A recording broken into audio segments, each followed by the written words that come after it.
مساء الخير، كل سنة وحضراتكم بخير. رمضان كريم علينا وعلى الأمة الإسلامية جميعا. SCLN ده يعني Supply Chain and Logistics Knowledge. بنتكلم يعني عن معلومات متخصصة في مجال Logistics و Supply Chain. هنا هنتشارك مع بعض المعلومات اللي هتبقى احنا اوريدي بنشوفها في شغلنا، بس احنا مش عارفين المصطلحات دي ايه الدلالة بتاعتها. وكمان نتعرف عن الفاكشنز اللي حوالينا للناس اللي شغالة في البلاننج وفي البيكيورمنت، الناس اللي شغالة في الاوبريشن، في الترانسبورتيشن، في المودز بتاع الترانسبورتيشن.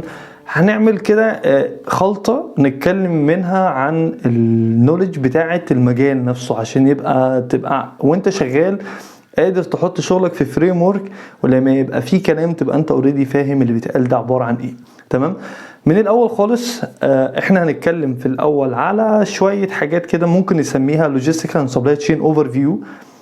هيبقى سلسلة فيديوهات ان شاء الله بنتكلم فيها عن الحاجات اللي هي الديفينيشنز الاساسية، الفاندمنتالز اللي لازم تبقى انت مدرك بيها. تمام. فعشان ما اطولش عليك، انا اسامه عبيد، وير هاوس سوبرفايزر في شركه ميديكال فيجن اند سيرتيفايد CLTD، وحاليا كرنت ستادي CLTD باي ايبكس.